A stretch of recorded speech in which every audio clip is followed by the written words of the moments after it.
Bonjour à toutes et à tous, Nicolas de la chaîne philosophique. Donc aujourd'hui je vais vous parler de la téléologie, une notion, un concept, on dirait même une doctrine philosophique, du grec télos, donc qui veut dire but, finalité, fin. Et logos, comme je l'ai dit, c'est le discours, la méthode, l'étude. Donc c'est une doctrine philosophique qui repose sur l'idée de finalité. Donc cette définition peut paraître lapidaire, car il y a de nombreux auteurs, philosophes qui se sont appropriés, donc en partant de Platon à Leibniz, à Kant, Husserl, et bien d'autres philosophes, peut-être qui n'utilisaient pas ce terme de téléologie. Donc télos, c'est la fin, but, finalité. Donc en fonction de cette définition aussi évolue en fonction de leur façon de voir le monde.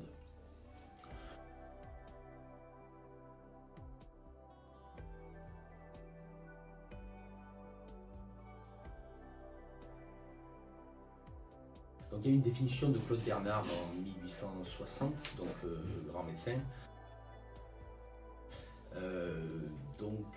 C'est intéressant d'avoir aussi une approche médicale, parce qu'il y a eu un peu l'opposition comme les anciens et les modernes du XVIIIe siècle, en littérature notamment. Et donc là il y a une opposition entre l'approche philosophique et médicale, comme les Darwin, les Claude Bernard et d'autres auteurs, mais je vais en parler un peu plus tard. Et donc pour citer Claude Bernard, il dit que c'est une doctrine qui considère le monde comme un système de rapport entre moyens et fins. Donc il rajoute le terme de moyen, et pas une finalité en soi. Donc c'est aussi, pour revenir à la définition philosophique, c'est aussi l'étude des fins, de la finalité dans des domaines plus restreints, comme par exemple le bonheur, la justice. Donc là nous sommes dans une finalité humaine, sociale, sociétale, pourquoi pas culturelle, morale, éthique. La téléologie considère que tout être vivant a une fin sans être, bien sûr, dans un déterminisme spinoziste ou un déterminisme pessimiste, je dirais. La fin ici est une nécessité, une chose incontournable, imprévisible, mais visible par sa finalité, bien sûr. Alors, dans le domaine médical, donc, comme je mentionnais plus haut, biologique, naturaliste et même vitaliste, les grands scientifiques, comme Claude Bernard et d'autres, réfutent l'idée de fin en soi. Et on peut citer le célèbre Lavoisier et sa célèbre maxime qui dit « Rien ne se perd, rien ne se crée, tout se transforme ».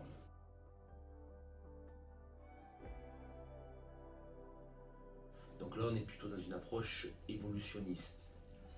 Il y a une assertion plus primitive, plus ancienne, qui date de l'Antiquité, d'Anaxagore, qui disait « Rien ne naît ni ne périt, mais des choses déjà existantes se combinent puis se séparent de nouveau ». Donc c'est vrai qu'il y a une opposition entre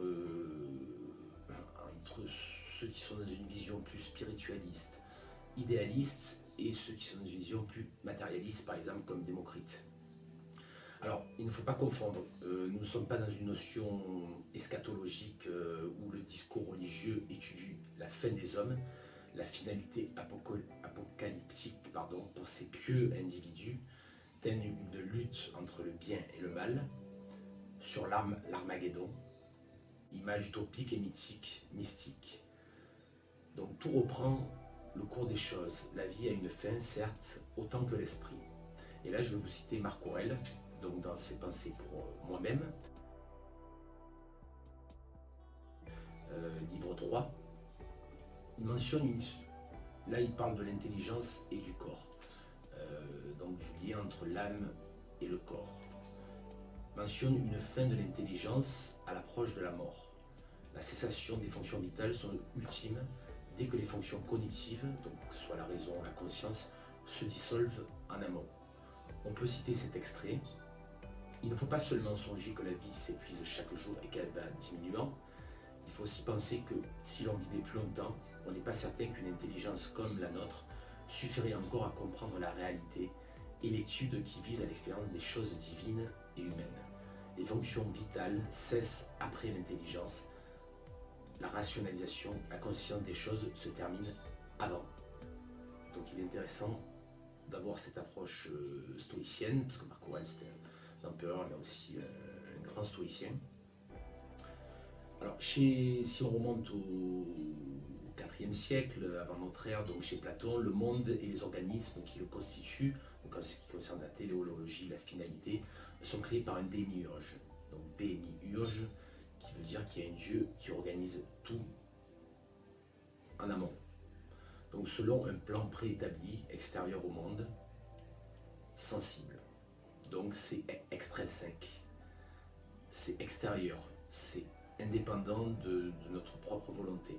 Sachant que Platon se situe dans une approche, une doctrine idéaliste.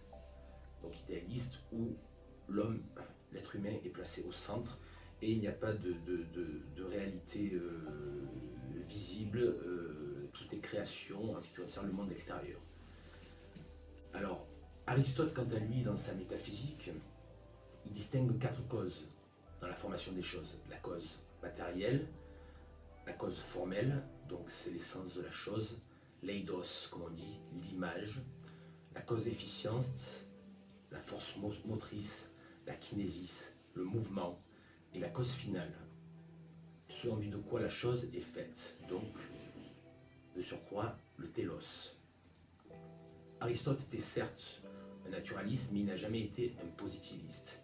Il s'oppose à la conception donc mécaniste et matérialiste, voire atomiste, du monde proposé par Démocrite d'Abdère.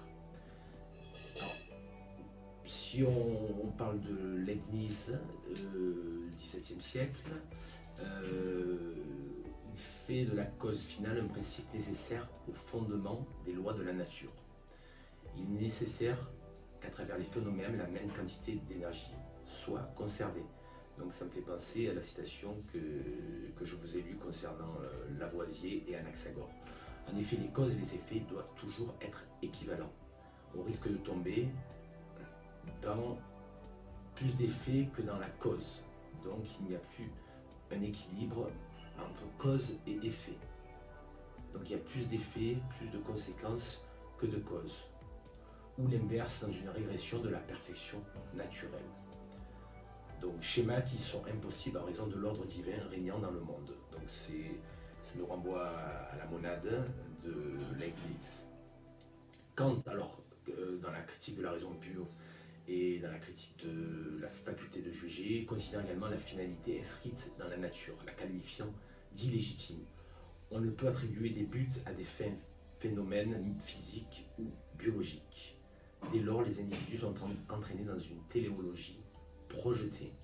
Donc il y a une visualisation, une téléologie réfléchie. Elle permet donc, cette téléologie, d'organiser la nature, de reconnaître un ordre parmi les phénomènes, comme s'ils étaient régis par de vraies relations de but et de moyens. La téléologie, donc, une idée régulatrice, tout comme la liberté dans la seconde critique de la raison pure. Voilà. Alors, pour terminer, donc, c'est une notion pas évidente, bien sûr, parce qu'on peut parler de déterminisme, donc que tout est déterminé à l'avance. On peut parler, si on part sur l'évolutionnisme de Darwin, qui s'opposait justement à Lamarck. Donc c'est vraiment une conception pas évidente. Et est-ce que finalement cette finalité c'est un hasard? Est-ce qu'on provoque cette finalité en fonction des parcours de vie? Je ne pourrais pas me proposer, me donner mon avis, mais j'ai mon avis bien sûr sur ça, mais ce serait préemptoire de donner mon avis. Mais il est intéressant de voir justement les différentes notions, comme j'ai dit, Platon, Leibniz, Kant, Spinoza, Searle, je l'ai juste cité, mais sinon on pourrait en citer, ça pourrait durer des heures bien sûr. Donc voilà, je vous remercie. Prochainement, vidéo peut-être sur une notion, un concept. Je ne sais pas encore. Un philosophe peut-être très connu ou moins connu, mais qui a apporté beaucoup de choses dans la philosophie. Ça peut être un philosophe de l'Antiquité, du Moyen-Âge, de la Renaissance, des Lumières, ou du 18e, 19e siècle, ou un contemporain, ça pourrait être Albert Camus, je ne sais pas encore. Voilà, ça sera une surprise encore une fois.